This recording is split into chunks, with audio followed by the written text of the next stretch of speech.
Hello, travelers. It's been a long day for you already. You can now rest here, listen to funny histories to drift off to sleep. Tonight we will dive into the topic why it sucked to be a jester in medieval times, and many more. Let's begin. So, you've just been hired as a jester. Don't celebrate too hard. Technically, that's your job now. Celebration, laughter, song, dance, mockery, impressions, sarcasm, juggling, acrobatics, satirical poetry, fart jokes, all of that is your professional skill set. You're the one-man medieval Netflix, expected to deliver laughs on demand, while also making sure you don't end up executed by demand. It starts with the outfit. You don't get armor or even normal peasant rags. No, you wear a garish nightmare, sewn from rejected carnival scraps. Mismatched colors, oversized sleeves, bells that jingle every time you breathe, and a hat shaped like someone murdered a squid and stuck it on your head. You are quite literally dressed clown. Now, your audience? It's the royal court. These are people who think fun is watching a swan being served in gold leaf. They laugh maybe once a week, and it better be because of you. You've got to keep the nobles chuckling, the children giggling, and most importantly, the king howling with laughter. But never at his expense. Or at least, never in a way he realizes. Because here's the twist. You can make fun of the king, you just have to be so clever about it that everyone else knows you're roasting him, except him. It's a tightrope walk over a pit full of sharpened sarcasm and royal wrath. One wrong pun, one joke about his thinning hair, one impersonation that hits a little too close to home, and suddenly you're not just out of a job, you're out of a head. And yet, you're not just the court's toy. In some ways, you're the only one allowed to speak truth to power. So long as you wrap it in enough fart noises and juggling routines. The jester is like a medieval therapist, crossed with a stand-up comedian, trapped in a Fabergé egg. You're allowed to say what no one else dares. So long as you make everyone laugh so hard, they forget you just insulted the entire tax system. So yes, technically you're the fool. But in a room full of stiff-backed nobles and paranoid royals, you might just be the smartest person there. Or at least, the funniest. And when survival depends on getting people to laugh before they lunge at you with a sword, that's not a bad skill to have. Before we continue on, leave a comment down below to let me know where you are from and what time you are listening to this. Also, leave a like and subscribe to the channel, but only if you enjoy what I do here. You wake up in the castle, servants' quarters, which sounds fancy until you realize you're essentially sleeping in a stone closet with a mattress stuffed with straw, sorrow, and maybe a rat or two who pay no rent and have no plans to leave. Your alarm the shrill screech of the kitchen maid yelling about undercooked pheasants, or the distant clang of armor falling over itself. Again, you stretch, bells jingling sadly from your hat, like they too resent being awake. You dress in your motley outfit, which smells like wine, sweat, and fear. The three main ingredients of your career. You try to rehearse your routine under your breath, hoping today's crowd is in the mood for slapstick and not, say, politically charged satire. Because that joke about Lord Grimbottom's wig being his second wife might have been hilarious, but also, it might have been a crime. Your first audience of the day, the kitchen staff. You warm up by balancing a ladle on your nose while the cook threatens to beat you with a duck. You dodge a spoon, do a little jig, and earn half a crust of yesterday's bread. This is called networking. Then it's on to the throne room, the big show. Nobles in heavy robes sit around the court like furniture that smells faintly of perfume and disdain. The king slumps in his oversized throne, looking like a man whose only joy is deciding whether or not someone gets beheaded before lunch. You're summoned with a wave, showtime. You leap forward, cartwheel, throw a juggling act into the air, 3 apples and a goblet, because nothing says please laugh like risking red wine in front of a monarch who's more volatile than a cat in a thunderstorm. You toss in a rhyme, O noble lords with powdered chins, who bathe once weekly, sometimes in gin. You cheer, you jeer, you sip your ale, while I perform and try not to fail. Light laughter, the nobles chuckle. One guy coughs up his mead. The queen smirks.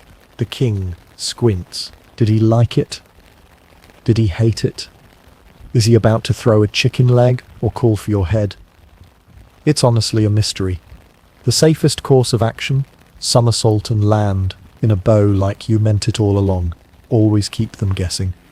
Midday arrives. You're technically off duty, which means you're free to practice your act in the courtyard, harass the goose that lives under the drawbridge, or get roped into helping the scribe come up with limericks that don't get him flogged. Occasionally, you entertain visiting nobles, many of whom have the personality of boiled turnips but still expect you to make them laugh like they're the sun itself. You learn to read a room like your life depends on it, because it literally does. If Lady Bertrude's eye twitches when you say her name, you abandon that joke immediately. If the Duke lets out a snort, you lean into that angle hard. Congratulations, you're now doing 5 minutes on why his shoes look like loaves of bread. Night falls, and sometimes you're asked to perform during feasts. These are dangerous. Wine is flowing, nobles are laughing too hard. Someone always ends up dancing on the table, and it's either you, the hound, or the Chancellor's confused wife. You perform with grace, guts, and the constant fear that someone might throw a roast duck at you for making a joke about falconry, which has happened twice. Finally, when the fires burn low and the nobles stumble off to their silken beds, you retire to your stone closet, wondering if tomorrow will bring more applause, or if you'll finally go too far and end up accidentally banished. You lie back, bells resting beside you, and dream of better things, like getting paid, or having a second pair of shoes, or not being threatened with hanging if your joke about the bishop's hat hits too hard. Sleep well, funny man. Tomorrow's another dangerous dance on the sharp edge of comedy and decapitation. Let's start with the perks. Yes, there are some, small, strange, and usually wrapped in caveats, but technically perks nonetheless. For one, you get to say things no one else dares to say. You can call the Earl of something or other a crusty old windbag, and if timed correctly with a pratfall and a burp, people might just applaud instead of reaching for a sword. It's comedy with consequences, the real-life version of walking through a minefield in clown shoes. You also enjoy a kind of bizarre social immunity. While most servants blend into the background like dusty furniture, you are visible, very visible, too visible, honestly. But that visibility means you hear things, secrets, whispers, who's mad at whom, who's cheating on whom, who's plotting to poison their cousin over a chess game gone wrong. You're like the court gossip mag, disguised as a man in tights who's juggling eggs. Sometimes, the king even likes you, really likes you. He pats you on the head like a favored cat, throws coins your way, or, if he's feeling generous, lets you sit near him during banquets. Not at the table, mind you. Let's not get ridiculous, but maybe somewhere near the dog, and if the queen laughs at your jokes, that's a goldmine of favour. You might be given better quarters, warmer food, an extra slice of cheese, possibly even a blanket that doesn't double as a rug in the stable. These are the heights of Jester luxury, my friend. But now, the peril. First, your job security is a roller coaster strapped to a cannon aimed at your own face. If you bomb your set, no laughs, awkward silence, maybe someone coughs into their soup. Your future suddenly looks a lot less career and a lot more ditch-based. And if the king is having a bad day, even the right joke can be the wrong one. Your life is one long audition, and the judges are drunk, entitled and armed. Then there's the physical danger. People think jesters just tell jokes and juggle, but you're also expected to dance, tumble, walk tightropes, play the lute, tame a goose. That's not a joke. Sir Roderick actually asked you to make his pet goose laugh once, and occasionally perform during sword-fighting demonstrations as the distraction. Translation: you've been hit with more wooden sticks than a training dummy. Oh, and let's not forget the time you accidentally insulted a visiting noble from a foreign kingdom. You made a harmless joke about his hat. It looked like a roasted turnip, you said. Classic. Timely. Unfortunately, in his culture, hats are sacred, and comparing one to a vegetable is basically a declaration of war. You had to go into hiding behind the ale barrels for a week, while the steward smoothed things over with apologies, wine, and an unfortunate goat sacrifice. And don't get too cozy with your fellow staff. The cook thinks you're annoying. The guards think you're suspicious. The priest thinks you're sinful. And the stable boy keeps trying to borrow your hat because he wants to make the chickens respect him. But the worst peril, the creeping knowledge that you are, at all times, one bad joke away from becoming a permanent fincher in the dungeon. Or worse, the stocks, where children throw cabbage and adults throw insults and cabbage. You're a walking, talking, pratfalling survival act. So why do it? Because in a world where most people toil, suffer, and die without ever being noticed, you, the fool, are watched, heard, remembered. You bring laughter where there's only power. You speak truth in a language no one else can use. You are the flickering candle in a room full of self-important shadows. Also, where else are you going to get paid in wine, applause, and occasionally a roasted partridge that wasn't technically yours but the king was too busy laughing to notice? Mocking the nobility is not a performance, it's a dance. A delicate, tiptoeing, jingle-hatted ballet of insinuation, metaphor, and plausible deniability. You must wound their pride gently, like insulting someone's haircut, by complimenting their bravery for trying it. My lord, your new doublet is so bold, like a rooster walking backward through a thunderstorm. If they laugh, you live. If they frown, you switch topics, immediately, urgently, like your soul depends on it. Which it does. The trick is in the layering. Never insult directly. That's for peasants yelling in taverns, or nobles at war. Your jabs must come dressed in riddles and rhymes, like poisonous cupcakes with very elaborate frosting. There once was a lord from the west, who claimed that his manners were better, but the geese in his moat took a rather firm vote, and declared he still smelled like the rest. Now to the untrained ear, that's a fun little limerick. To the trained ear, that's a deeply calculated roast, suggesting Lord Geoffrey bathes less than the family mule. But Lord Geoffrey is chuckling because the word geese was in there, and he owns geese, so it must be about someone else, right? This is what we call survival through confusion. Another key strategy, always exaggerate. If the Duke has a big nose, don't say your nose is large. No, that's how you lose yours. Instead you say, the stars themselves take shelter behind your noble profile. Me lord, I fear your shadow will blot out the next solar eclipse. He laughs. Everyone laughs. And yet, deep down, he now knows that you've mentioned it, without really mentioning it. You've planted the idea and disguised it as praise. That's the jester's art. Roasting people with the very compliments they begged for. Of course, some nobles have no sense of humour. You must know who they are. These are the people who once arrested a bard for rhyming spleen with queen. These are the ones who believe smiling is for peasants. And laughter is a gateway to rebellion. Avoid mocking them. Avoid speaking to them, if possible. Avoid breathing in their general direction. But if you must poke fun, use prop. A stuffed chicken, a puppet shaped like a bishop, or a wooden crown too large for any normal human head. Props create distance. It wasn't me who said that, Your Grace. It was Sir Fluffbottom the chicken. And then Sir Fluffbottom gets thrown into the fire and you live to mock another day. Timing is everything. Make fun of a noble right after the king laughs at them, and you're golden. Make the same joke while the noble is still picking venison out of his beard, and you might be picking your teeth up off the floor. Also, remember this, the king himself is not immune, but mocking the king is like defusing a bomb with a feather. The goal isn't just to make him laugh, it's to make him laugh while thinking the joke is about someone else. A classic move. Joke about a certain king far, far away, who once wore his crown backward for 3 days, and wondered why people were saluting his ponytail. Everyone laughs. The king laughs loudest. He doesn't even have a ponytail. He does. And that's how you win. Not by being the funniest. Not by being the cleverest. But by being the one who can insult a man to his face, make him laugh about it, and still walk away with all your fingers.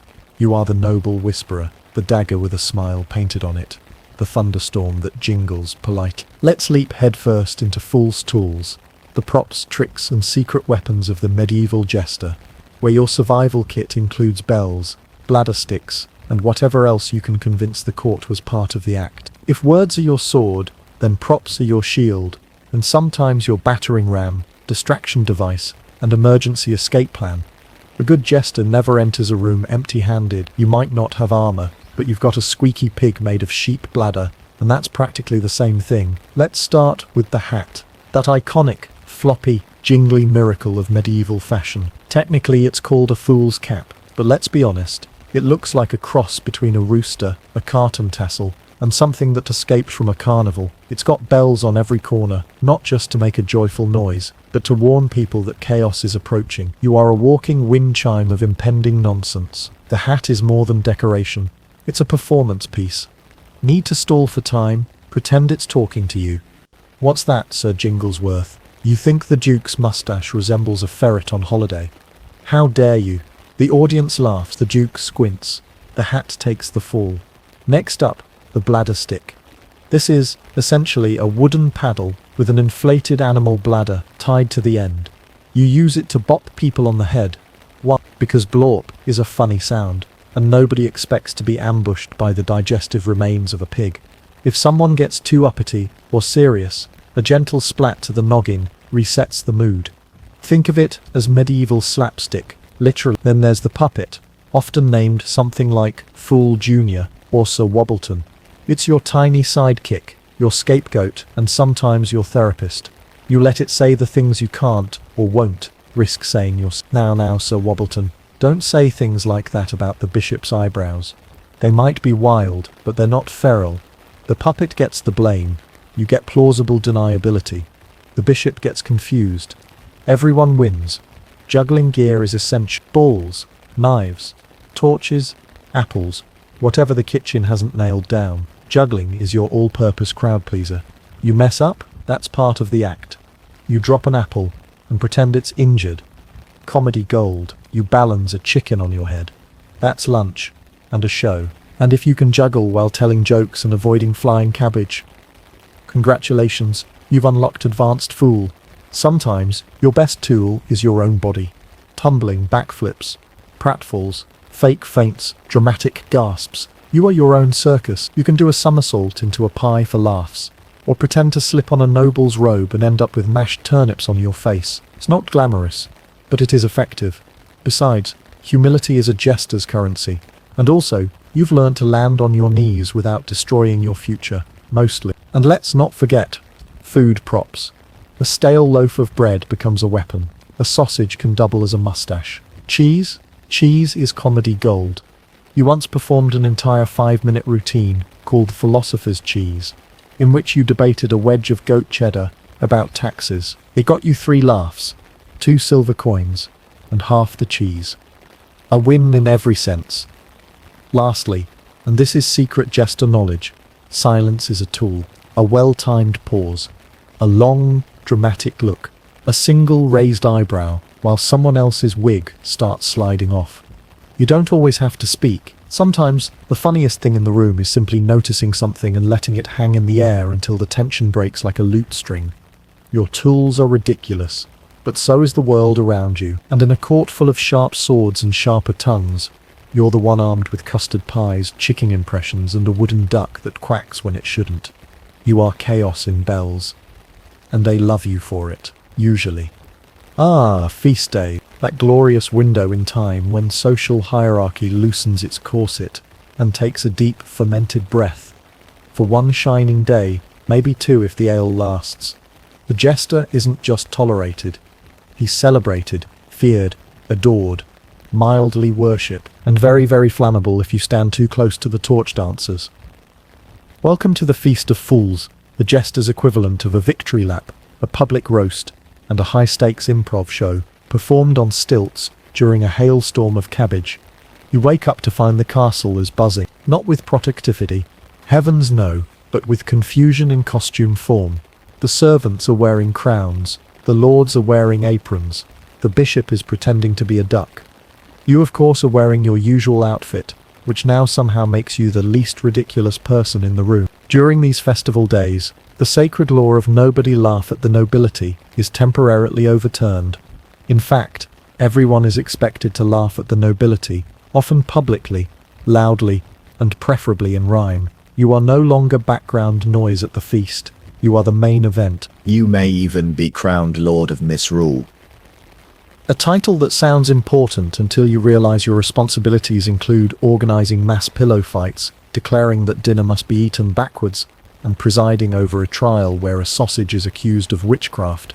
And the best part, you can mock literally anyone. The king, fair game. The queen, gently. The chancellor who smells like pickled onions and tax evasion, fire away. For one precious day, everyone laughs with you instead of just at you. Well, okay, it's still mostly at you. But this time, you're in on the joke. There's dancing, juggling, impromptu puppet shows where the Pope is played by a turnip, and a mysterious ritual involving a goose on a stick that no one quite remembers the origin of. You get to climb on tables, declare random laws like all knights must speak in rhyme, and pretend to knight a goat named Barbara who now outranks 3 actual barons. The crowd adores it, the wine flows, the nobles cackle like drunk banshees. And somewhere, deep down, even the king chuckles. As long as your satire stops short of mentioning his receding hairline. Seriously, let it go. But even in the madness, there are rules. Unwritten ones. Invisible lines you dare not cross. Mock the clergy too hard. You'll be praying for forgiveness with a bar of soap in your mouth. Accuse the wrong noble of marrying his cousin for land. That's not comedy, that's a lawsuit. Make the Duchess snort wine out her nose. That's a bonus. And then, as the sun sets and the final pie has been thrown, it's over. The feast fades, the nobles sober up, the servants return to silence. You take off your paper crown and put your real hat back on. Lord of Misrule, no more, just the fool again. But for that brief, ridiculous moment, the world danced to your rhythm. You juggled status and satire, slapped a bishop with a fish, and got away with it. You ruled not with power, but with laughter. And sometimes, in this upside-down world, that's the most dangerous weapon of all. For all the chuckles and slapstick, being a jester isn't just fun and games. It's also stress, strategy, and an ongoing high-wire act over a pit full of crocodiles wearing powdered wigs. You are the only person in the court encouraged to speak the truth. But you must say it, dressed in a chicken costume, with jazz hands, and ideally while backflipping through a ring of fire. Which brings us to your natural predators, the people in power who don't like jokes, especially when they're about them. Your first and most persistent enemy, the humorless noble. Every court has one. This is the man who thinks smiling is a sign of weakness, and whose idea of a joke is a tax increase. He'll sit at feasts with the emotional range of a rock, arms crossed, eyes glaring, refusing to laugh even when you juggle flaming pastries while impersonating his mother. Worse still, he has influence. One muttered, "That fool grows tiresome," and you'll be doing your next set in the rat cellar. Then there's the paranoid king.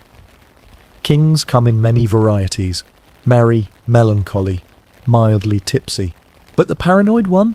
He thinks every jester joke hides a coded rebellion. You say, "Nice crown, your majesty. Very subtle today."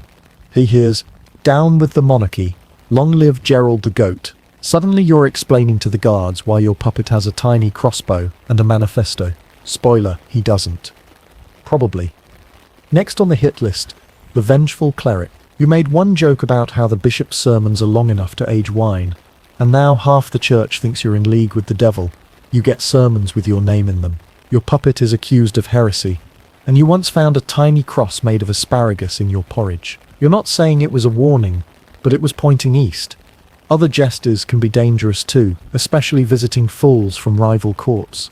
They show up with better shoes, tighter rhymes, and tricks that make your juggling act look like someone dropping laundry. It's a turf war in type. Behind the fake smiles and double-jointed handshakes is a quiet battle for laughs, favor, and maybe your job. You once caught one of them buttering your juggling balls. That's sabotage and culinary innovation. Then there's the Queen's handmaiden, who definitely hates you. She has no official power, but she does whisper, constantly. She's the one who saw your impromptu dance during dinner, and muttered, "He twirls like a man possessed." Suddenly, everyone's wondering if you've got demons. You don't, probably, but try disproving that while covered in feathers and limping from a pie-related injury. Even the Heisel cat doesn't trust you. It's seen things. It knows the secrets. It sleeps on your costume just to assert dominance. You once made a mouse puppet. Big mistake. The cat watched the entire performance like a silent executioner, waiting for its cue. The greatest enemy of all, however, is misjudgment. Timing a joke wrong, reading the wrong room, thinking the baron with the beet-coloured face is laughing, when actually he's choking on a quail bone, telling a satirical tale about corruption during the tax collector's visit, starting a roast and accidentally ending a friendship, or worse, ending a noble's dignity. That's how jesters go missing. You hear stories. Remember Fool Bernard? No, exact. So you watch, you listen, and you measure every jest like it's laced with gunpowder. because it might be.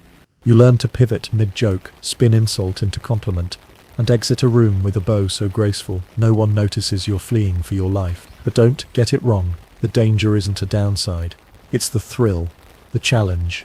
You're not just a clown, you're a survivor, a strategist, a verbal acrobat, dodging egos instead of arrows. And when you land the perfect joke that makes the king spit wine, the bishop blush, and the humorless noble snort just a little, you win. You live to joke another day. The crowd cheers. The nobles chuckle. The king wipes wine from his beard as you bow, one leg up, grinning ear to ear. Another successful performance. Another evening survived. Another day you didn't say the wrong thing and end up in the dungeon, feeding rats bread shaped like your face. But then the hall empties. The fire dims. The drums stop.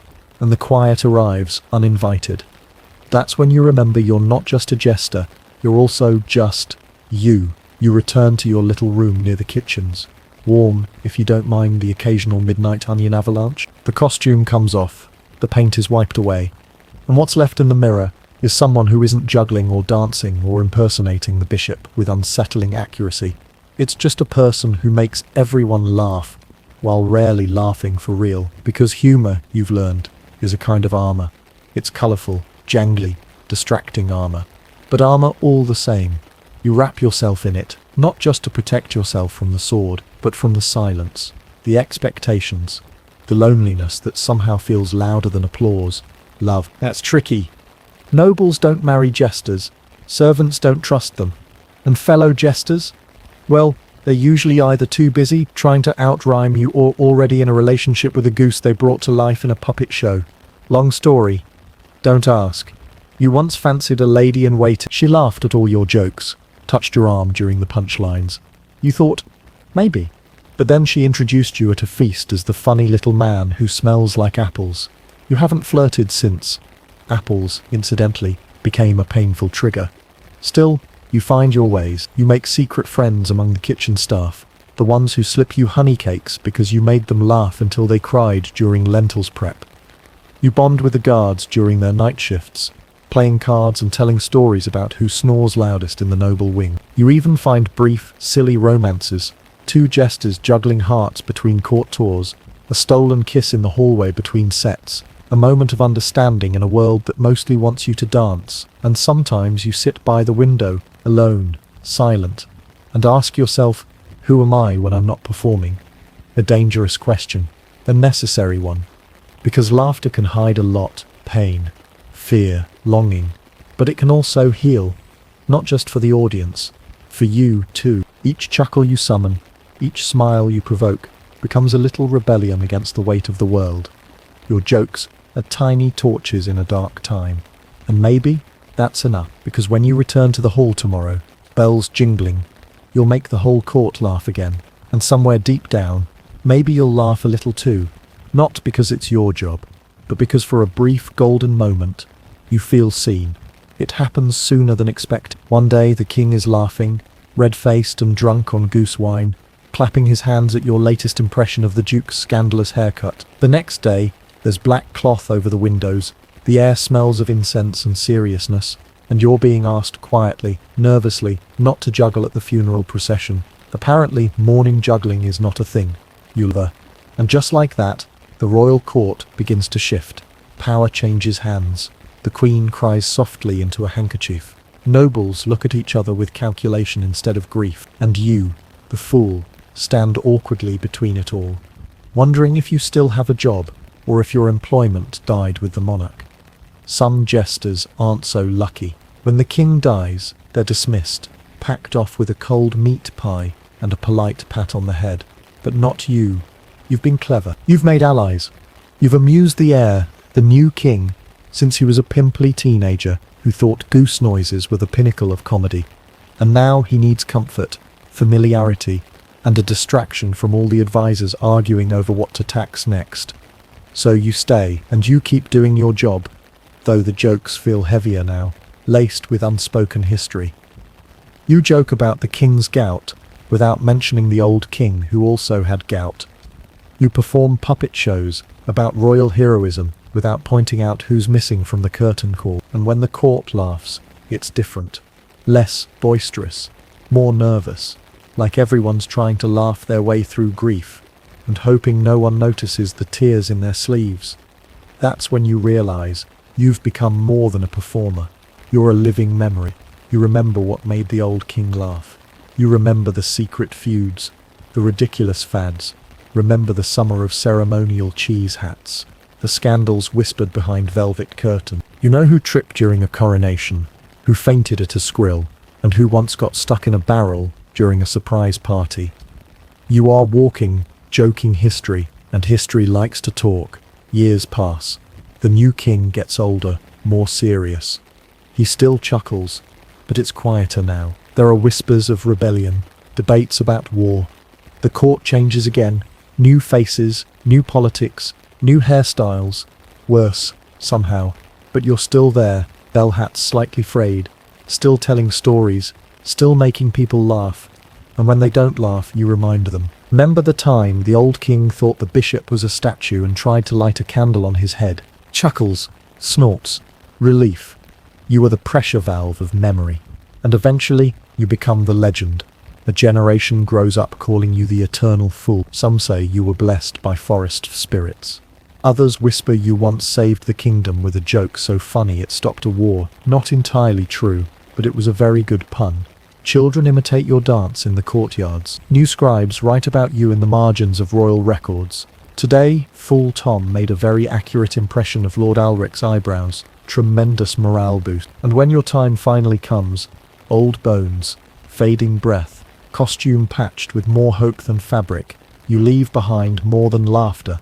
You leave behind a culture. They'll say, a kingdom with no fool is a kingdom that takes itself too seriously. They'll remember that once, in the middle of all the politics and drama and divine right this and serfdom that, there was someone whose job was to remind everyone they were human and maybe, just maybe, someone will dig up your jokes centuries later and laugh, even when they don't understand all the references, because humor, when done well, outlasts thrones.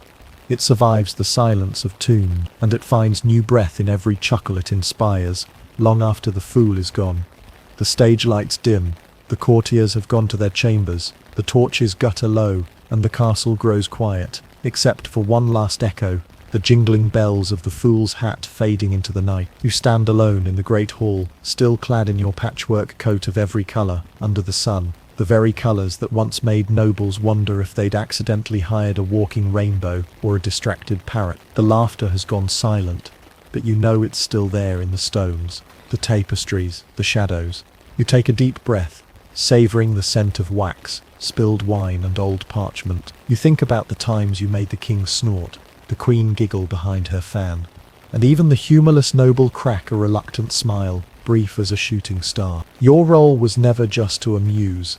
It was to live at the edges of power and folly, to speak truth wrapped in jest, and to remind a kingdom obsessed with grandeur that beneath the crowns and titles everyone needed to laugh. It wasn't always easy. In fact, it was downright dangerous at times. You wore your jingle bells like armour, but inside you carried the quiet hope that your jokes could keep a kingdom sane, even if only for a moment. And now, as you bow one last time to an empty hall, you smile, not with sadness, but with the knowing that your laughter has woven itself into the very fabric of history, the foolish, the brave, the lonely, and the beloved. So here's to you, the fool, the jester, the spark of joy in the shadow of the crown. May your jokes never grow old, may your bells never stop ringing, and may history always remember that sometimes the wisest person in the room was the one wearing the silliest hat.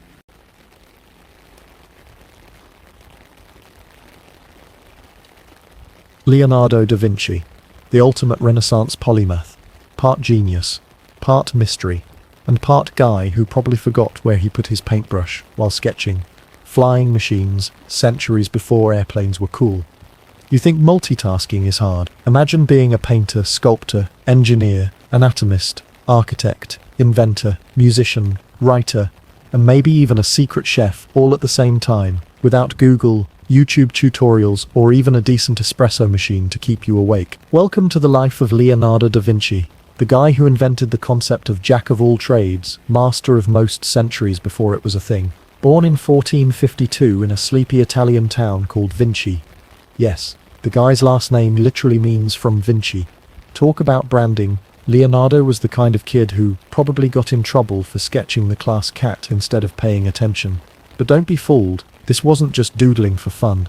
Leonardo's notebooks, those sprawling mirror-written, diagram-filled tomes, hold ideas and inventions that would puzzle and inspire scientists and artists for hundreds of years. Flying machines, armored vehicles, intricate human anatomy sketches, and plans for things that look suspiciously like a helicopter. Spoiler alert, he didn't quite get the whole flying thing off the ground. But hey, he was trying. And painting? Well, he didn't just paint, he revolutionized the game. The Mona Lisa isn't just famous because she's mysterious. It's also because Leonardo invented techniques that made her look almost alive, smiling like she knows a secret. You don't. Hint. The secret is that Leonardo was probably still working on her eyebrows when the king showed up. But, as brilliant as he was, Leonardo also had the attention span of a butterfly. He'd start sketching and engineering marvel one day, then forget about it entirely and get distracted by dissecting a frog the next. If he had a Twitter account, it'd probably look like a wild mix of Renaissance art, mad science, and midnight snack photos. So buckle up.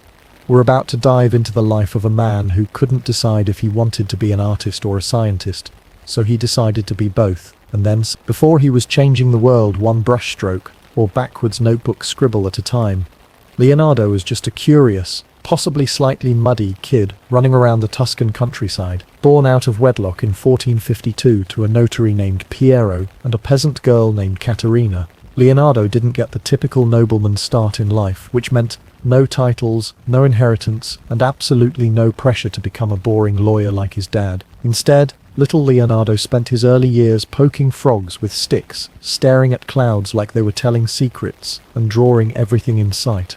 Trees, animals, faces, strange-looking birds.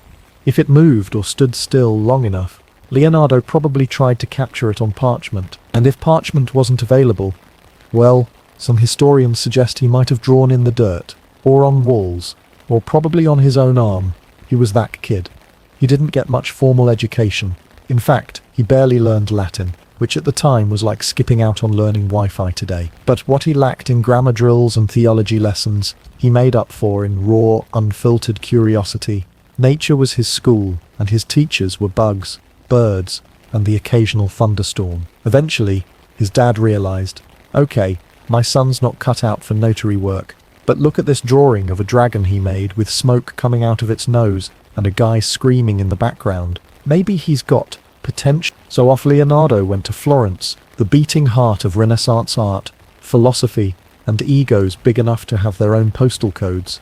At around age 14, Leonardo was apprenticed to Andrea del Verrocchio, one of Florence's top-tier artists and engineers. Verrocchio's workshop was like the Hogwarts of the Renaissance, minus the flying brooms and with a lot more marble dust. Here, Leonardo learned how to paint, sculpt, mix pigments, weld metal, and probably how to dodge paintbrushes thrown by moody masters. And in typical Leonardo fashion, he didn't just learn, he absorbed everything like a sponge on espresso. Within a few years, he was outperforming his teacher. There's even a story where Leonardo painted an angel, so beautiful in one of Verrocchio's works, that Verrocchio supposedly put down his brush and never painted again. That's right.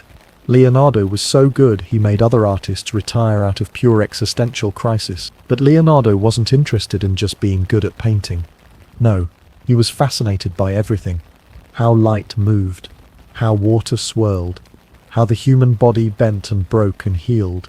He'd sketch curls of hair with the same intensity other people reserved for building cathedrals. And when he wasn't working, he was dissecting birds, building elaborate mechanical doodads, or taking walks with the kind of intense observational energy that probably made people think he was constantly plotting something, which he was, but mostly involving gears and wings. In these early years, Leonardo began his lifelong habit, starting brilliant projects and not finishing them.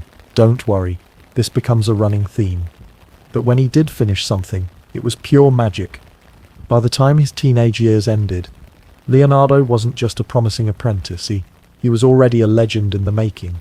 part artist, part engineer, and part walking encyclopedia, who couldn't stop asking, but why, though?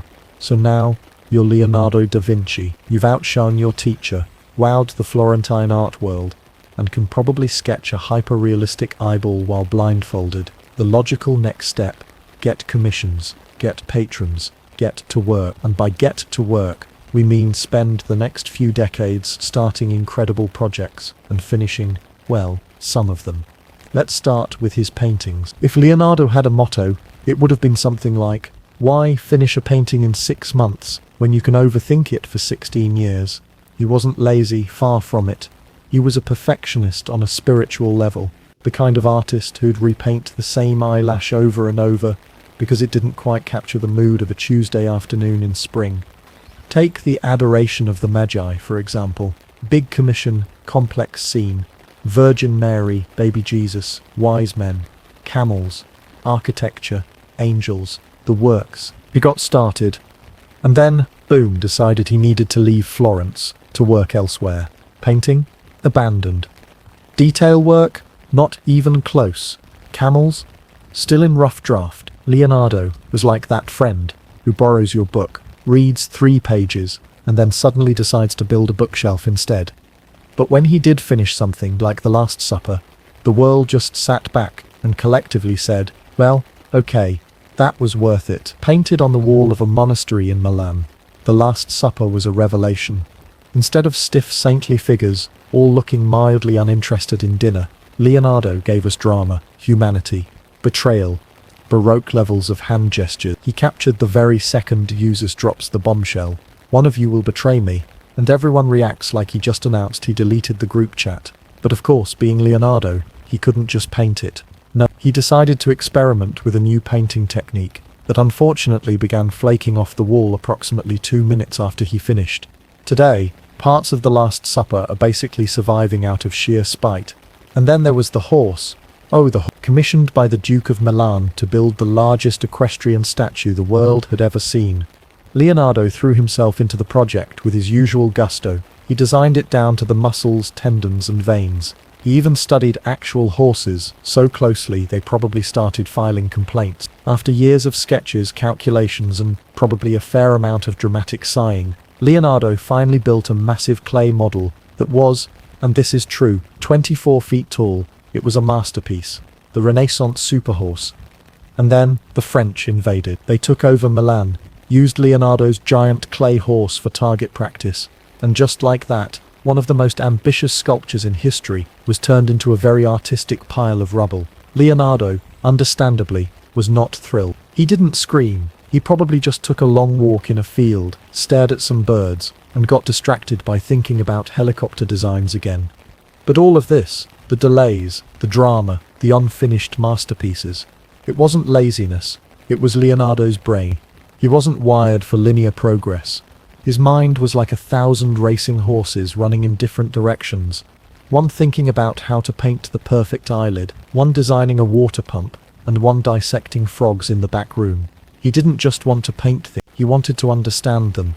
And he didn't just want to make art, he wanted to reinvent it, deconstruct it, and maybe throw in a pulley system while he was at it. So by now, you're not just Leonardo the artist, you're Leonardo the thinker, the tinkerer, the man who could glance at a bird flapping its wings and immediately sketch a glider, a parachute, and something that looks suspiciously like a bird-themed amusement park ride. See, painting was only part of the obsession. What really made Leonardo's mind buzz was the machinery of the universe, how things worked, why they moved, and if they didn't move, could he strap wings to them and make them fly? Enter the notebooks, dozens of pages upon pages of diagrams, mechanical designs, philosophical musings, and occasional doodles of angry cats and oddly muscular babies. No one knows why, and we're afraid to ask. These notebooks are where you meet Leonardo the inventor, the guy 500 years ahead of everyone else who looked at the sky and said, yeah, we could probably do that. Let's start with his obsession. Flight. Leonardo was hooked on the idea that humans could fly, not metaphorically, not follow your dreams, fly, like actually flap their arms and soar above Florence like a slightly confused pigeon.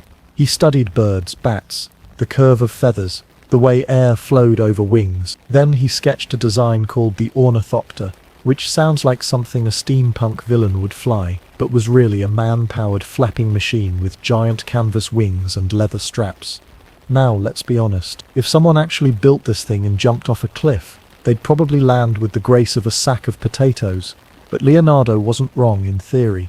He just didn't have access to lightweight materials or, jet engines. And then there's the helicopter, or as we lovingly call it, the flying pasta spiral. It looked like a giant screw made out of linen, intended to spin upward by pressing down on the air. Essentially, Leonardo invented the basic aerodynamic principles behind modern helicopters in the 1480s.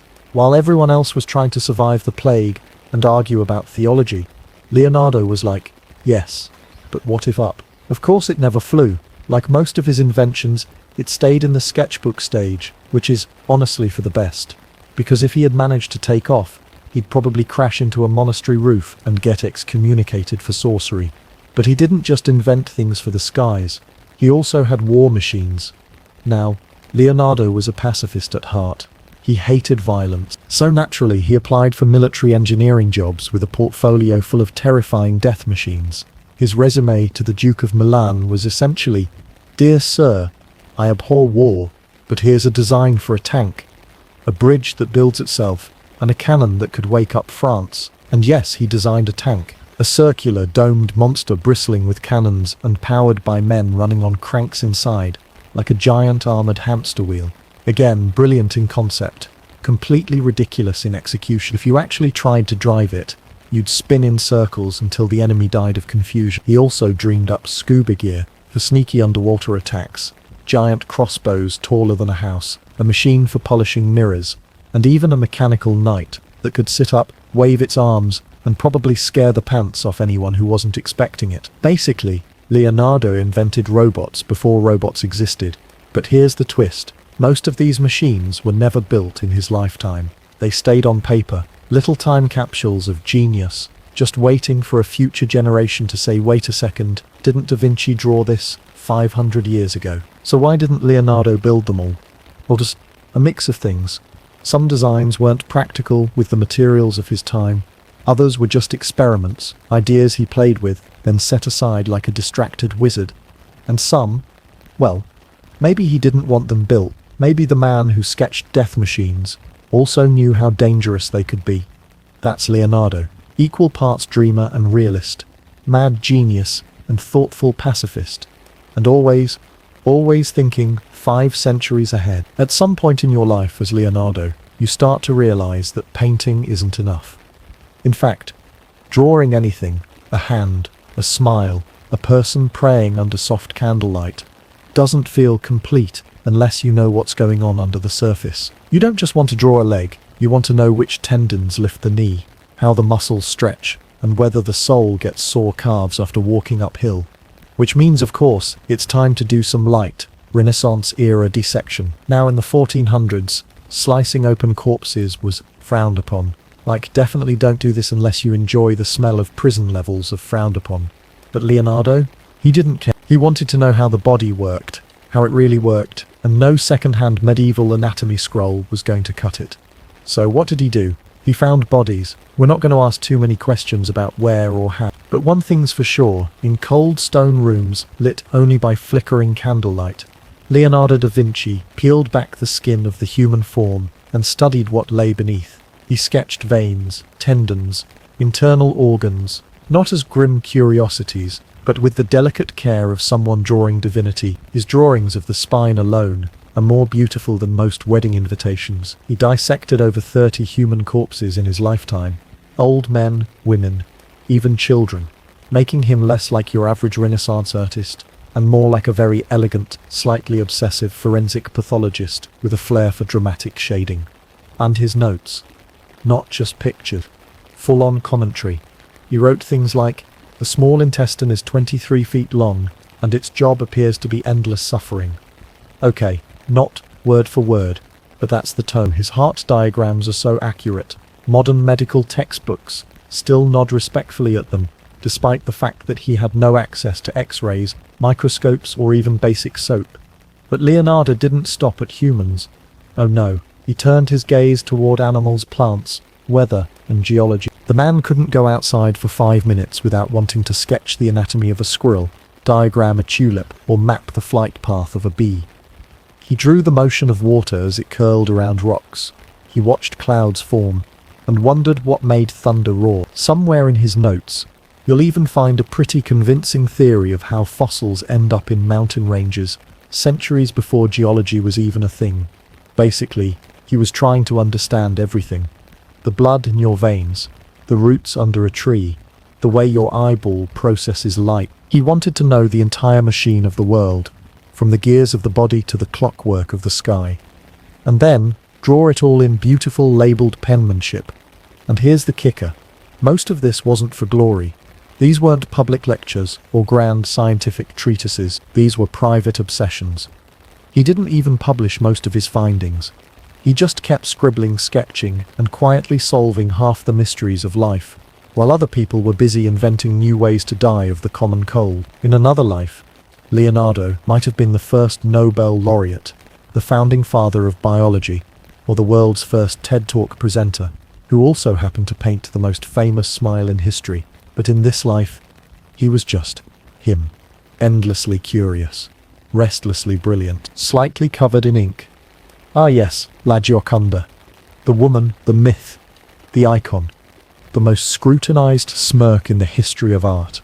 A painting so famous it has its own room, its own guards, and more tourists per day than some entire European villages. But back in your time as Leonardo, it's just another commission, another portrait, another Tuesday. You're living in Florence, and a silk merchant named Francesco del Giocondo walks in with a request. He wants a portrait of his wife Lisa, not a queen, not a goddess, just Lisa, an ordinary woman with good posture and the patience of someone who has no idea she's about to become more famous than the Pope. Now let's talk about the painting itself, because it's not huge. In fact, it's kind of small. You imagine the world's most iconic painting to be the size of a billboard, but no, it's about 30 inches tall. You could lose it behind a couch. It's not what you'd expect to trigger an entire global obsession. But then you look at it. You really look at it. The Mona Lisa doesn't smile. Not quite. Her mouth lifts slightly, like she's remembering a joke from 3 weeks ago, but isn't sure if it's appropriate. Her eyes seem to follow you, but not like a horror movie painting, more like she's gently judging your life choices. And the background, twisting roads, distant rivers, mysterious mountains, a dreamscape that feels more fantasy than Italy. Leonardo didn't just paint a woman, he painted a mood, an enigma, a silent whisper wrapped in layers of glaze and oil, and centuries of mystery. And he did it using a technique called affumato, which is just a fancy Renaissance term for smoky or soft, like a memory. It's what makes her face glow, what blurs the lines between skin and shadow, what makes the whole thing feel less like a painting and more like a human thought turned into pigment. And here's the kicker, he never gave it to the guy who paid for it. That's right, Francesco del Giocondo, who probably expected to hang this thing over his fireplace, never got the painting. Leonardo just kept it. For years. Took it to France, touched it up, obsessed over it, carried it around like a security blanket. It was his favorite child, the one he wouldn't let go of, and centuries later, the world noticed. Now, don't get me wrong, the painting was always admired, but the true explosion into superstardom, that didn't happen until 1911, when the Mona Lisa was stolen from the Louvre by an Italian handyman who believed the painting belonged back in Italy. Suddenly, every newspaper was printing her image. People lined up to stare at the empty space where she used to be. And just like that, Mona Lisa went viral, 400 years before TikTok. When she was finally recovered 2 years later, she returned not just as a painting, but as a celebrity. The world's most famous face, parodied, analyzed, worshipped. They've dressed her as Che Guevara, turned her into a smiley face, photoshopped her with sunglasses. She's been everything from a fashion icon to a coffee mug. And if Leonardo were here today, he'd probably squint at all the fuss and say, "You know, I painted that for fun, right?" Then he'd go back to dissecting a swan or inventing a toaster that tells time. Because for Leonardo, the Mona Lisa wasn't meant to be a monument. It was just a moment, a quiet, living moment between artist and sitter, captured in the soft silence between two heartbeats. And it's that silence, that calm intensity, that's made people stare for over 5 centuries, wondering what she's thinking. Here's a secret. She's thinking nothing. She's just sitting there, waiting for you to blink. You're older now. Slower, sure. Your hair is white. Your beard long enough to be mistaken for a personal philosophy. But your hands? Still steady. Your curiosity? Still feral. You've become less of an artist and more of a walking Renaissance brain. A man of ideas, diagrams, and the occasional mumble about bird anatomy that confuses your dinner guests. And then, like a twist from one of your own notebooks, a king comes calling. King Francis de France, to be specific. A monarch who doesn't just appreciate art, he practically wants to be it. He collects artists like trophies and regards intellect as the highest fashion accessory, which means when he hears about a certain Italian genius with a sketchbook full of flying machines and a resume that includes the phrase "painted the face of mystery," he invites you to come live in France. Not visit, not consult. Live. So you pack your notebooks, your inventions, your beloved Mona Lisa. Yes, you bring her too, and you cross the Alps into the kingdom of wine, chateau, and enough velvet to suffocate a goat. Now you're not exactly working for the king. You're more of an honored guest, which in Renaissance terms means you get a castle, a pension, and nobody asks too many questions when you start drawing hydraulic systems on the walls. You settle into the Château du Clos, Lucé, a charming manor near Amboise, and spend your days writing, designing, and possibly annoying the local birds by studying their wings too intently. Francis visits often. He calls you father, which is sweet and maybe a little weird. You talk about art, nature, engineering, philosophy. He's young, ambitious, and flamboyant, the kind of man who might have painted the Mona Lisa in glitter if he'd had the chance. You're old, thoughtful, and deeply obsessed with why leaves curl at the edges. Somehow, it works. He adores you. He calls you the greatest mind of the age, which is nice, considering you spend most of your time writing backwards in secret code. Let's talk about that for a second. Because yes, Leonardo da Vinci was that guy who wrote in mirror script, not because he was hiding state secrets, but because he was left-handed and didn't want to smudge the ink. That's right. Half of your mystical genius, just good old-fashioned ink smudge prevention. But still, it added to the legend. You, the wizard of the Renaissance, the painter, engineer, anatomist, architect, botanist, philosopher, violinist, the man who dreamed of machines that wouldn't be built for 400 years, who painted a smile people still argue about, and who dissected hearts while others were still trying to figure out how elbows worked. And now, here you are, in your final years, still curious, still sketching, still wondering how water moves, or why birds fly in spirals. You've slowed down, yes, but the mind? Never. In 1519, at the age of 67, you fall ill. Not dramatically. No death by sword or poisoned wine. Just the body, quietly winding down, like a candle that's burned steadily through the night. According to legend, and we should emphasize legend, because it's probably a romantic exaggeration, King Francis was at your side when you died, cradling your head, mourning the mind. He loved so dearly.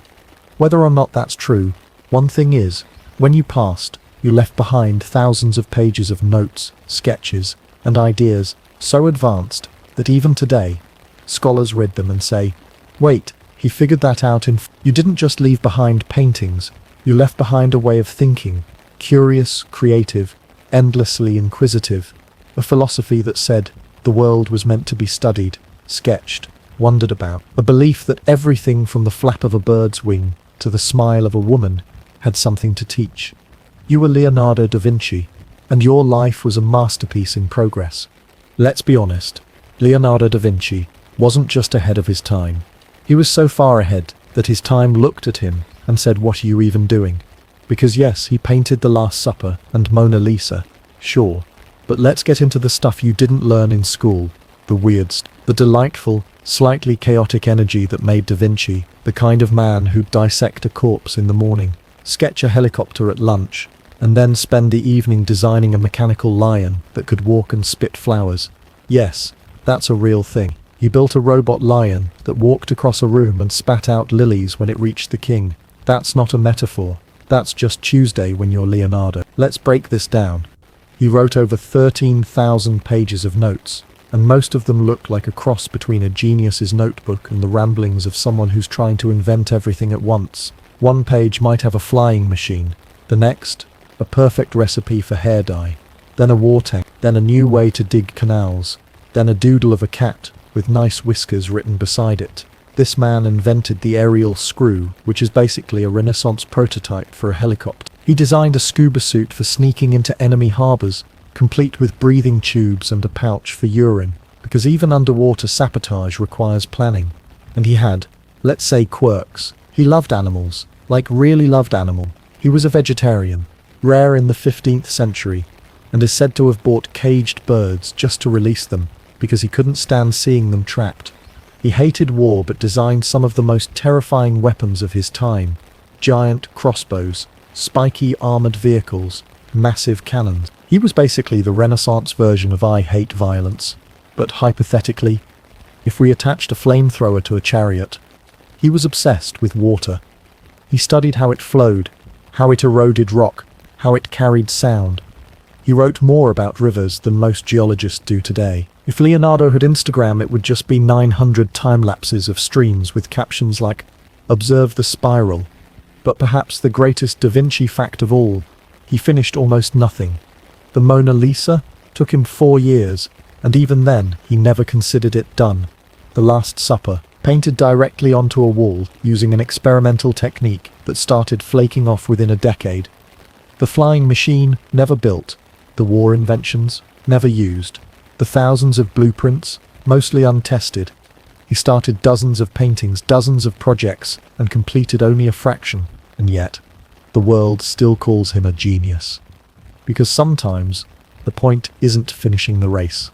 It's running in every direction at once, and realizing you've invented shoes, a compass, and a theory of gravity along the way.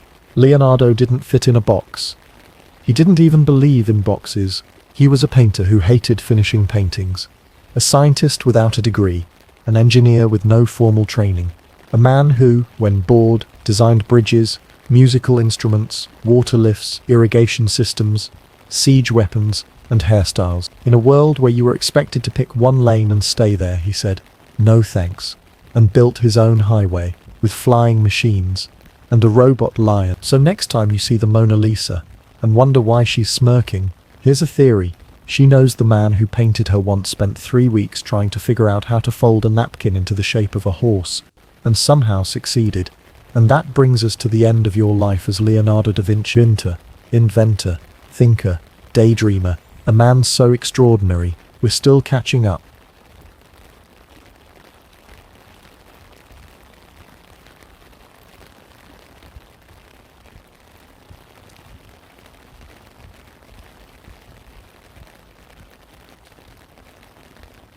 Your life as a plague doctor in the Middle Ages.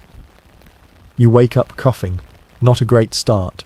But don't worry, it's probably just the thick, rotting stench of the city, or the rats, or the open sewers, or the thousands of corpses piling up outside your door. You are, unfortunately, a plague doctor, which means you've been hired, under the loosest possible definition of qualified, to fight the Black Death, a disease that kills half the people it touches, and most of your sense of optimism. Your uniform is iconic, a long black overcoat, because apparently fabric is armor now. Leather gloves to protect your delicate fingers from, death. And most famously the beaked mask, a long curved cone stuffed with herbs, flowers, vinegar-soaked sponges, and the occasional lucky rabbit's foot. You look like a crow that went to medical school at a haunted carnival. Why the beak? Because people back then believed the plague spread through miasma, aka bad air. So naturally, stuffing your nose with lavender and mint leaves was considered science. You might smell like a forest on fire, but at least you're not breathing in those evil airs. Probably. You're also carrying a wooden cane used to poke patients from a safe distance, and sometimes just to check if they're dead yet. A notebook in which you scribble symptoms and maybe some poetry, if the day's been particularly horrifying. And zero real training. Because again, you're more costume than doctor. You make your rounds in a city that's half on fire, half buried in plague pits, and entirely convinced you're a miracle worker. You're not, but you are available. which in 1348 is basically the same thing. Your patients? Those are bows the size of eggs, blackens and toes, fevers that cook people from the inside out. And panic. Lots and lots of panic. Your treatment options include bloodletting, because obviously less blood equals less disease.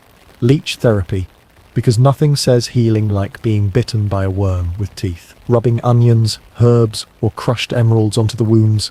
Yes, emeralds, which probably helped, if only by distracting the patient. Or strapping a live chicken to the swelling. No one knows why. No one asks. You're not healing anyone. You're there to observe them dying slowly, and maybe try to figure out why everyone else in the street is already dead. And if the patient survives, you take full credit. If they die, well, you did your best. Probably. It starts with a cough. Always a cough. Then fever, chills, swelling the size of a hen's egg in the armpit or groin. People say it feels like the devil is inflating balloons under your skin. A few hours later, the patient is hallucinating, sobbing, screaming, or sometimes all three, while simultaneously trying to confess every sin they've ever committed to you. A man dressed like an evil bird. Welcome to your average Tuesday. When the plague arrives in your town, it doesn't knock politely. It kicks the doors down, steals your livestock, curses your crops, and sets your community on fire, metaphorically, and occasionally, literally. Within days, the butcher is gone, the baker is gone, the candle maker is building a raft to flee down the nearest river. The priest has locked himself in the church with enough holy water to drown a horse, and you're going door to door. Most people slam the door in your face. Some offer bribes. One guy hits you with a broom. A woman throws cabbage water at you and yells something about demons. You nod respectfully. After all, you're not a real doctor, and she might actually have a point. Your job now involves inspecting plague victims and making vague noises like and yes, the spleen is very angry today.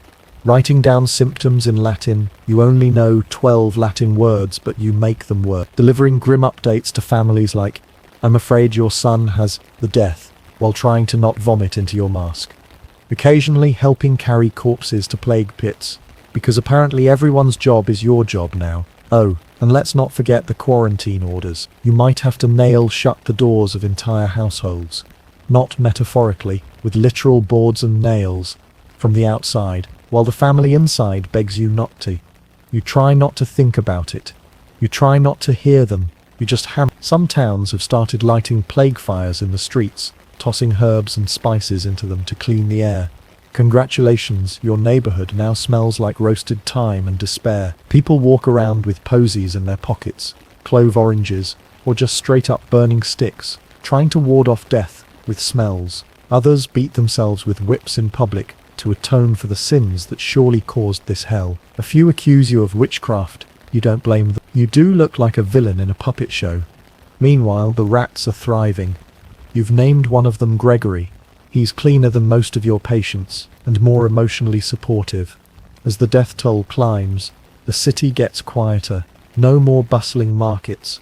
No more church bells ringing. Just the sound of carts collecting corpses and the soft clack of your cane tapping down empty alleys.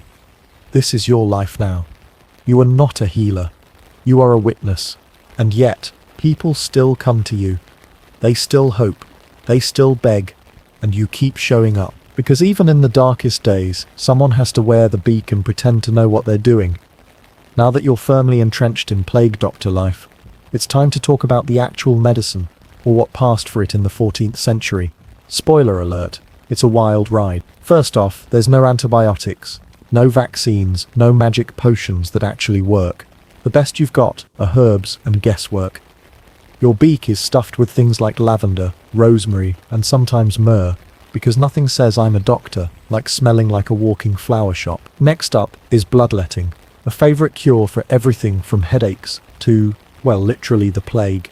Your job is to drain blood from the patient, because medieval science says the body's humours are out of balance. You take out your trusty lancet and go to town, hoping the patient doesn't pass out before the fun begins. Sometimes you use leeches, which are basically the medieval equivalent of get-well-soon kisses from a vampire. Then there's fumigation, which sounds fancy, but really means burning herbs and letting the patient breathe in the smoke. If they die, at least they went out smelling like a bonfire. If the bobios are particularly nasty, you might try to lance them with a sharp blade. Yes, that means cutting open swollen, infected lumps to let the bad stuff out. Don't worry about pain relief. That's mostly just screaming and passing out from shock. Good times. There are also weird remedies you might suggest or witness, including wearing a garland of garlic to ward off evil spirits. Nope, didn't work. Drinking a concoction made of crushed emeralds or powdered pearls. Expensive, sparkly, and probably just a fancy way to taste dirt. Tying live chickens or pigeons to the infected areas. No one remembers why this started, but the pigeons were apparently less infected than the humans. And of course, your cane has a double purpose. Keeping patients at a safe distance, the medieval version of social distancing, smacking the occasional annoying family member who insists the plague is just a little flu. Meanwhile, your patients' families pray, beg, or sometimes blame you for the outbreak.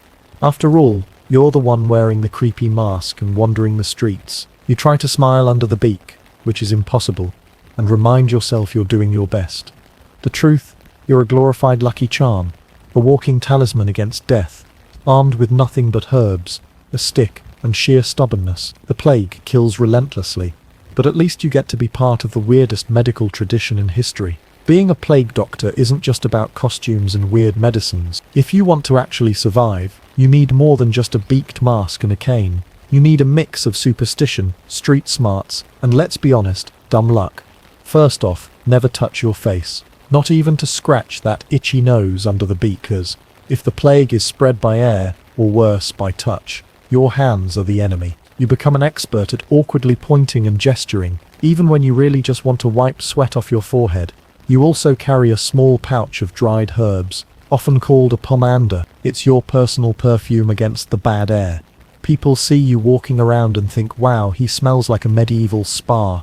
You know the truth, it's more like a mix of mothballs and despair. Next, you develop a set of rituals to keep yourself safe.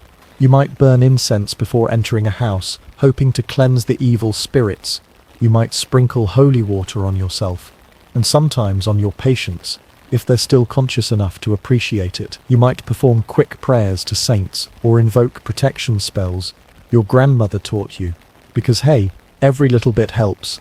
Some plague doctors swear by wearing amulets or talismans, shiny stones, crosses, or even bits of bone pinned inside their cloaks. It's the medieval version of luck charms. Except these might actually do something, if only to boost morale. Social skills are your real secret weapon.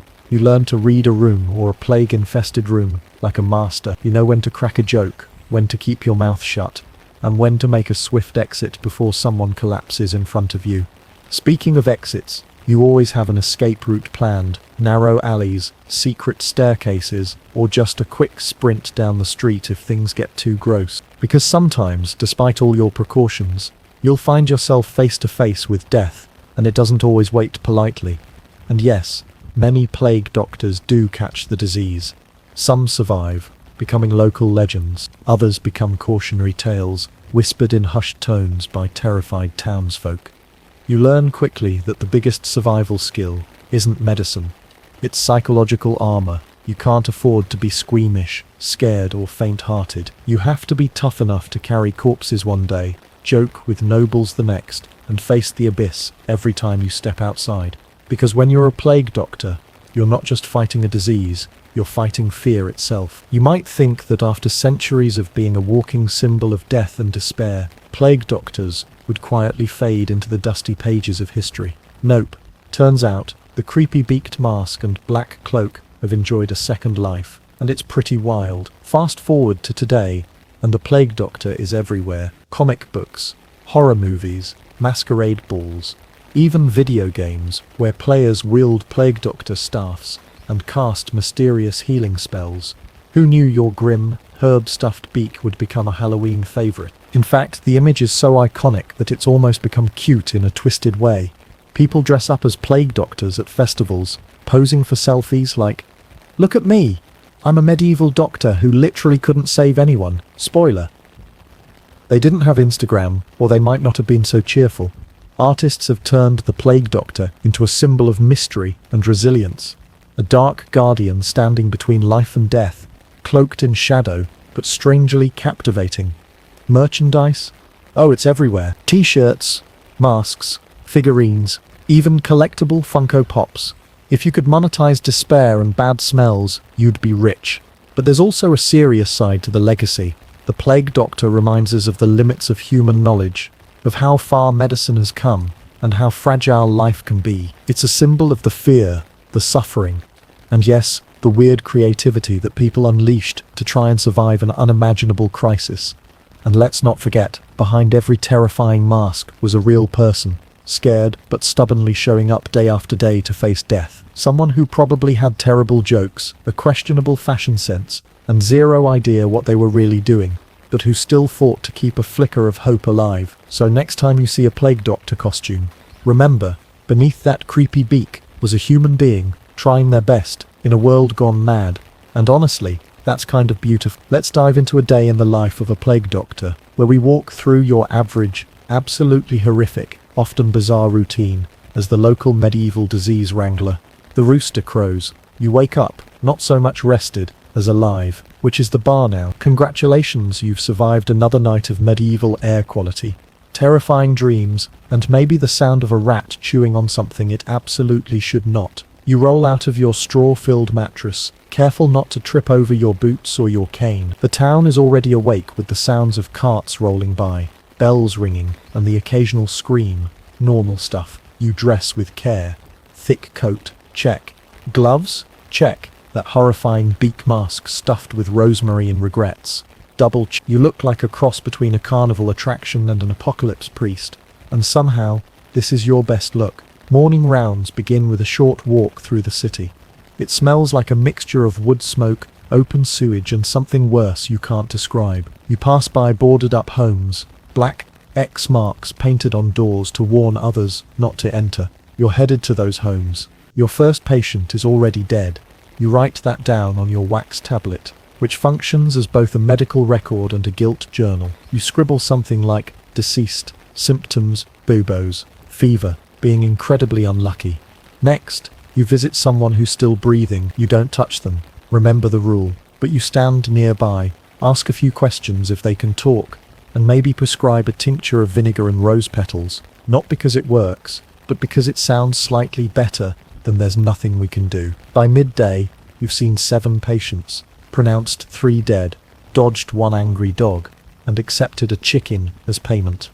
You haven't eaten yet, and honestly, you're not sure if you should. Food is suspicious. You're suspicious. Everything is suspicious. Back at your office, which is either a cramped church basement or someone's former pantry, you try to write up your notes. Maybe prepare a few herb bundles or repack your mask. Every so often, someone knocks and says something cheerful like, "Doctor, my neighbor has begun to boil from the inside out." Fun. Afternoons are usually spent helping move bodies, which is less medical professional and more grim furniture mover. You and a few others carry wrapped corpses through streets lined with people pretending they're not watching. You leave the bodies at the edge of town, where carts haul them to mass graves. You try not to look in the pits. It's better that way. As the sun sets, you disinfect your clothing as best you can, which usually means hanging it near smoke or dabbing it with vinegar. It doesn't help, but it makes you feel marginally better. You eat dinner, stew if you're lucky, stale bread if you're not, and then you stare into the fire like a man who's aged 20 years in 20 days. By nightfall, you crawl into bed with a prayer. Let me not be dead by morning. Let me not cough. Let me not dream of buboes again. And you sleep until the rooster screams and the horror begins again. You are the town's plague doctor, which means you are technically a medical professional, although your training consists of 3 books, a solid ability to nod solemnly, and the confidence to say, yes, that smell is definitely bad humours. Let's talk about some of the treatments you hand out to desperate people while keeping the world's straightest face. 1. Bloodletting. Step 1. Cut them open. Step 2. Hope for the best. The theory is that bad blood causes disease, so naturally getting rid of blood must help. You use leeches, knives, or maybe just a sharp stick. Patients often ask, "Will this cure me?" And you smile and say something vague, like it'll balance your humours. Meanwhile, you're silently praying they don't faint, die, or sneeze on you. 2. Boil bursting. plague burbos, those swollen, pus-filled lumps, are considered the enemy. So logically, someone came up with the idea of popping them. With what? A hot poker, or a knife dipped in vinegar, or just brute, medieval optimism. You brace yourself, make the cut, and try not to cry. The patient screams. You both pretend this is progress. 3. Urine analysis.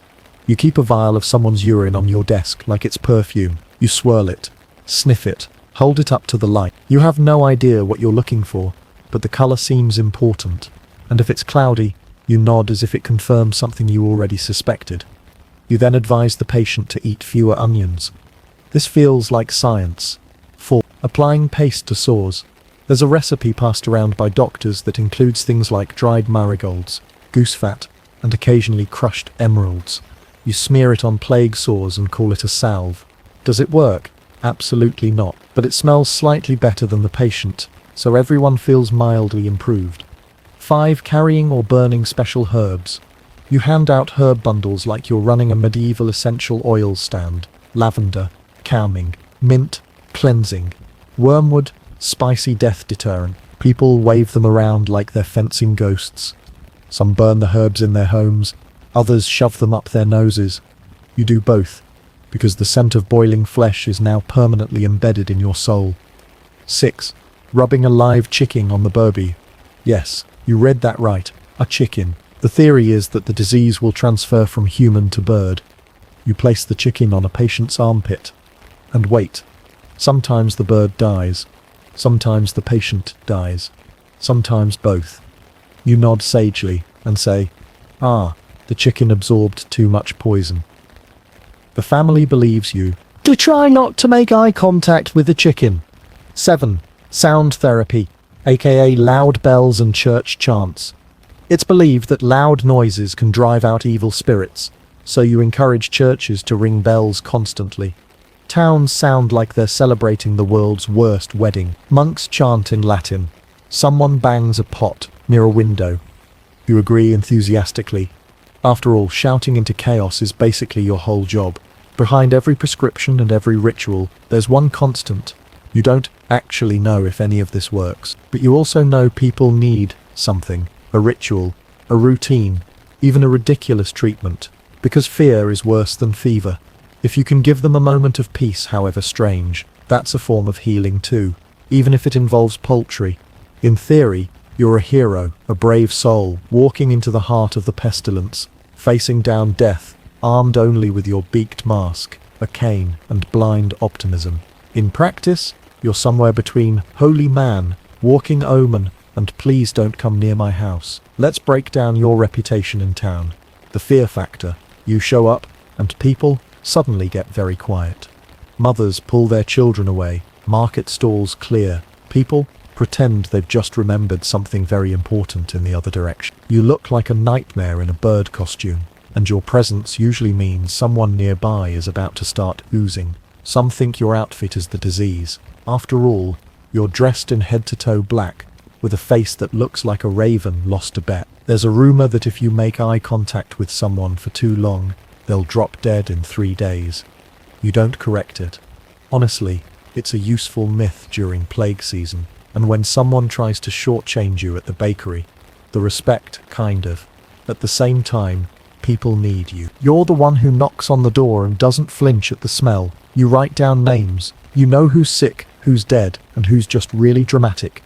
You're the record keeper of the apocalypse. The town's leaders, the mayor, the bishop, maybe a knight or two, respect you in the way people respect the man who has to carry out the trash in a burning building. They don't want your job, they're glad someone's doing it, and they absolutely don't want you anywhere near their dinner table. Sometimes you get offered free food, left at a safe distance. Sometimes someone blesses you for helping their family. Sometimes a widow gives you a chicken and whispers, "You're doing God's work." You take the chicken. You nod solemnly. You do not mention you'll probably be rubbing it on someone's armpit later. The occasional rock throwing. Then there are the other days. The days when panic wins. When a child dies, and the grief turns into rage. When a neighborhood loses 3 people in a week, and someone points at you and says, "Ever notice how he always shows up right before someone dies?" That's when you get rocks thrown at you. or you find witch scrawled outside your door, or you get locked out of a town meeting because it's a clean area. One time someone tried to burn your cane thinking it was cursed. You didn't even stop them. Honestly, that cane gave you splinters anyway. But here's the truth. They're terrified of death, of each other, of the things they can't see. And you, bird mask, cane, and all, have become a symbol of something. A reminder that sickness is real, that bodies are piling up, that no one knows how to stop it. You carry that weight quietly. Some days you're the town's guardian, some days you're its monster. But every day you show up, because someone has to. You are the one who knocks, and hopes the door doesn't open. You've dodged it for weeks, maybe months, through pure luck, decent layers of waxed fabric, and the occasional prayer mumbled into your mask. You've managed to stay healthy while surrounded by death. You've leaned over infected bodies, watched children cough blood into cloth, walked through houses that smell like rot and sorrow, and somehow you've survived. But now your hands are shaking. At first you try to dismiss it. You're tired, it's cold, maybe it's just nerves, or a bad turnip, or stress, or ghosts. You run through every medieval excuse except the obvious one, because admitting the truth would mean you're no longer the doctor. You're the patient now, and in this town, that's a one-way ticket. The signs creep in slowly. A fever behind your eyes, aching in your joints. The telltale swelling that begins just beneath your arm. A lump. A boil. The kind you've lanced a dozen times before on other people, with a mask and gloves and safe emotional distance. But now, it's on you. You sit in your little hut at the edge of town, alone, because no one will come near. Not even the town priest, and he once exorcised a pig for sneezing too hard. You look at your own reflection in a bowl of cloudy water, and the irony is not lost on you. You spent your entire job pretending you could fight this thing. You wore the mask. You carried the stick. You quoted medical texts you half understood, all to create the illusion of safety. And now, the illusion is gone. No one's coming to save the plague doctor. There is no backup, no second in command. The herbalists have either died or fled. The barber surgeons are more barbers than surgeons, and one of them once tried to cure a rash with hot ale and shouting. You try the treatments anyway. You rub a poultice on the swelling. You bleed yourself, just a little, not because you believe it'll work, but because you feel like you're supposed to. You chew mint and burn rosemary and chant the prayers you've heard a dozen desperate mothers whisper while clutching their children. You hold a rose under your nose because the scent of death is everywhere now. You don't sleep. Fever dreams blur your thoughts. You think about the people you've helped, the ones who survived, the ones who didn't. You wonder if they saw it coming too. The moment when they realized they weren't sick people anymore. They were dying ones. And then, it passes. By some miracle, or pure medieval dice roll, your body fights back. The swelling goes down. The fever breaks. You don't die. You wake up one morning soaked in sweat, weak as a kitten, hungry like you haven't eaten in a week. You haven't. You're alive. Barely. When you step outside again, the town stares, not with fear this time, with awe. You're the plague doctor who got sick and survived. Half the village thinks you've been touched by God. The other half thinks you made a pact with something less polite. You let them believe whatever they want. You don't say much, because deep down you know surviving wasn't the end of it. It was just another beginning. It doesn't end all at once. There's no trumpet sound, no town crier declaring the plague has officially packed its bags and left for good. No parade, no closure, just silence. Fewer people coughing, fewer bells ringing, fewer carts of bodies creaking through the streets. One day, you realize that you haven't smelled burning herbs in a while. The sky still looks grey, the streets are still dirty, but there's something in the air that wasn't there before. Absence. Absence of weeping, absence of dread, absence of constant death. You walk through town, slower now, because your body still remembers being sick. Every creak of your knees is a reminder. Your mask stays on, though it's more out of habit than hope at this point. People nod at you as you pass. A few even smile, hesitant, like they're not sure if smiling is allowed again. You're not sure either. The mass graves stop growing. The priests speak with softer voices. Markets begin to reopen. Bread doesn't taste like fear anymore. It just tastes stale again, which is honestly a huge improvement. People begin to rebuild. The world begins to remember how to live. And what about you? Well, your job description has gotten a little fuzzier. There's not much need to prod boils with a stick anymore. Your daily rounds have slowed from life-saving urgency to mildly concerned poking. You become less of a bird of death and more of a weird local mascot. Kids dare each other to touch your coat. One of them calls you Dr. Beaky, and somehow the name sticks. You could leave, head to another town, try your luck as a wandering physician, or retire and grow turnips somewhere far away from coughing peasants and exploding lymph nodes. But part of you stays, because when everything fell apart, you stood in the middle of it. You were there when the streets emptied, and the doors stayed shut, and the world held its breath. You were the one who walked into houses no one else would enter, the one who watched families fall apart, wrote down names, and tried in some strange fumbling way to hold the line. You didn't have real medicine. You barely had knowledge, but you had presence. You were there. And now, as the world crawls back into itself, you find your place among the living again. Maybe not as a hero, maybe not even as a doctor, but as a survivor, a silent symbol of what was endured, a walking memory. And sometimes, late at night, when the wind is still, someone swears they hear the soft creak of leather, the tap of a cane on the cobblestones, and they shiver, not out of fear, but because they remember. They remember you. Time moves forward, even when memory lingers behind. The plague years become a tale told by firelight whispered in taverns, exaggerated by bards who were suspiciously absent when things were at their worst. Children grow up hearing stories of the great sickness, of the burning herbs and the black boils and the strange man with the bird mask who walked through hell and never flinched. They ask, wide-eyed, was it true? And the elders nod, slowly. Oh yes, they say. It was true, terribly true. And the doctor? He was real too. But they don't really remember you. Not you, not the person beneath the mask. They remember the shape, the silhouette, the sound of your cane tapping against stone. You've become folklore now. Half healer, half omen. A symbol of the darkest days, and of the strange, stubborn hope that survived them. Some say you still wander the old roads at night, that if the wind is right and the moon is thin, you can see a tall figure in black, watching over the sleeping towns. Not alive, not dead, just present, like always. Waiting, perhaps, for the next shadow to fall. Because something in you never came back. Not fully. When you lived surrounded by death, part of you stayed behind with it. The silence of empty streets. The weight of eyes begging you for cures you couldn't give. The smell of cloves and fire and sorrow. It never quite leaves you. You don't tell jokes. You don't chase fame. You don't write books about your methods. But the people remember, even if they don't remember you. Exactly. They remember what you stood for, that when no one else knew what to do, you put on the mask and walked straight into the fear. And maybe that's what it means to be remembered.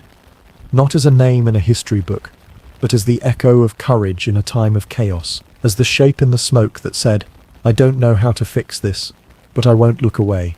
And somewhere, just beyond the edge of town, in a field where the wind rustles tall grass, and time forgets to keep track, a mask rests, cracked, quiet, still, not discarded, just finished.